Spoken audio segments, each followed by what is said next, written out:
নমস্কার বন্ধুরা, আজকে চলে এসেছি পিৎজার রেসিপি নিয়ে। প্রথমে বাটিতে উষ্ণ গরম জল নিয়ে নিয়েছি, তাতে দিয়েছি 1 চামচ পরিমাণে চিনি আর দিয়ে দিচ্ছি 2 চামচ পরিমাণে ইস্ট দিয়ে ভালো করে চামচের সাহায্যে মিশিয়ে আমি খানিকক্ষণের জন্য চিজটাকে ভিজতে দেব, যতক্ষণ না পর্যন্ত চিজটা ভালো করে ফুলে ওঠে। চাপা দিয়ে খানিকক্ষণের জন্য রেখে দিলাম। এবারে আমি একটা পাত্রের মধ্যে দেখো নিয়ে নিয়েছি কিছুটা সলিড চিকেনের পিস, আর তাতে দিয়ে দিচ্ছি আদা রসুনের পেস্ট, দিচ্ছি লঙ্কার গুঁড়ো, হলুদের গুঁড়ো, জিরের গুঁড়ো, ধনের গুঁড়ো, গোলমরিচের গুঁড়ো, নুন আর দিচ্ছি ডার্ক সয়া সস দিয়ে ভালো করে সমস্ত উপকরণকে চিকেনের সাথে ভালো করে ম্যারিনেট করে নিচ্ছি। ভালো করে ম্যারিনেট করে নিতে হবে যাতে প্রত্যেকটা চিকেনের পিস ভালো করে ম্যারিনেট হয়ে যায়। ম্যারিনেট করে দেখো আমি কড়াইতে অল্প পরিমাণে তেল নিয়ে নিয়েছি, তেলটা গরমও হয়ে গেছে। এবার চিকেনের পিসগুলোকে আমি হালকা ফ্রাই করে নিচ্ছি। দেখো ফ্রাই করা আমার হয়ে গেছে, কত সুন্দরভাবে চিকেনগুলো কিন্তু নরমও হয়ে গেছে পুরোপুরি। দেখো চিকেনগুলো কিন্তু আমার রেডি হয়ে গেছে।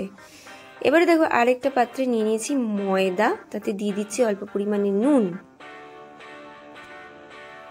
আর এই যে ইস্ট আগের থেকে আমি ভিজিয়ে রেখেছিলাম সেটা ফুলে উঠেছিল, আর দিয়ে দিচ্ছি পুরো ইস্টটা, আর অল্প অল্প করে হালকা উষ্ণ গরম জল দিয়ে পুরো ময়দার ডোটাকে কিন্তু ভালো করে মেখে নিতে হবে। দেখো কত সুন্দরভাবে মাখা হয়ে গেছে, কত সুন্দর নরমও হয়েছে। এবার ওপর দিয়ে অল্প পরিমাণে একটু সাদা তেল দিয়ে আবারও ভালো করে ঠেসে নিচ্ছি।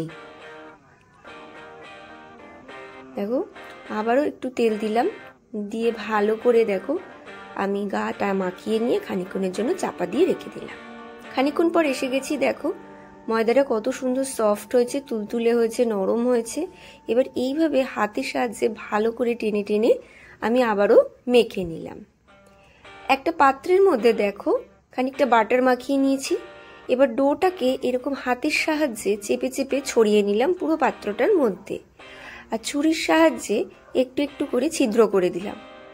উপর দিয়ে দিয়ে দিচ্ছি একটু পিৎজা সস।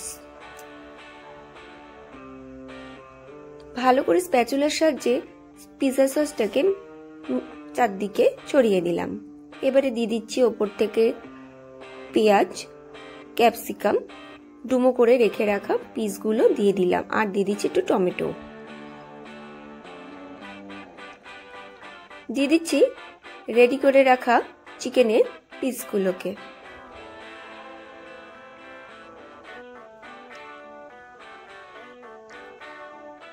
দেখো কত সুন্দর দেখতে লাগছে।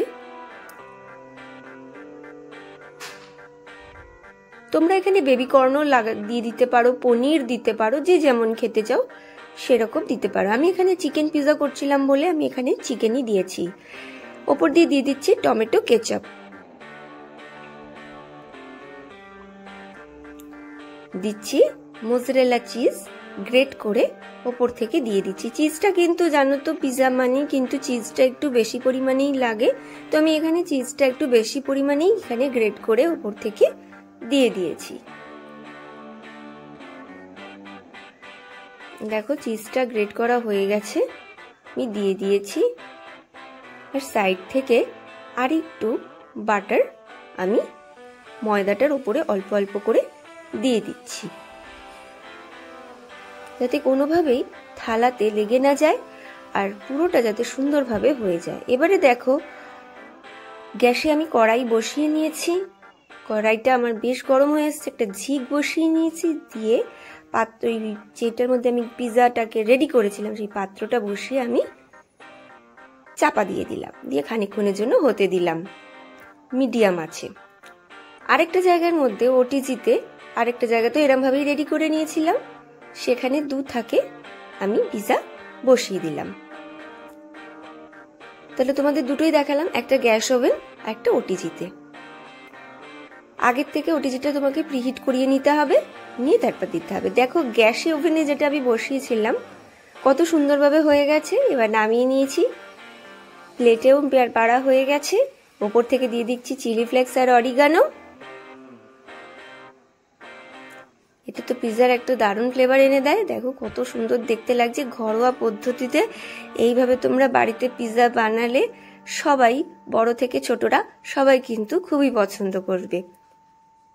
এবারে দেখো ছুরির সাহায্যে পিৎজাগুলো টুকরো করে নিচ্ছি, যেভাবে আর কি হয় ওনা করে আমি টুকরো করে নেওয়া হচ্ছে।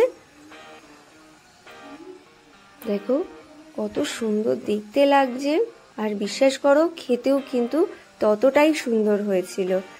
আমাকে কিন্তু তোমরা অবশ্যই বলবে, আর অবশ্যই তোমরা বাড়িতে এইভাবে পিৎজা বানাবে। বাড়িতে কমেন্টে জানাবে যে আমার এই রেসিপিটা তোমাদের কিরকম লেগেছে। লাইক করবে, শেয়ার করবে, আর কমেন্টে অবশ্যই জানাবে যে আমার রেসিপিগুলো তোমাদের কিরকম লাগছে। আজকের জন্য বন্ধুরা এইটুকুই রাখলাম। চলো টাটা।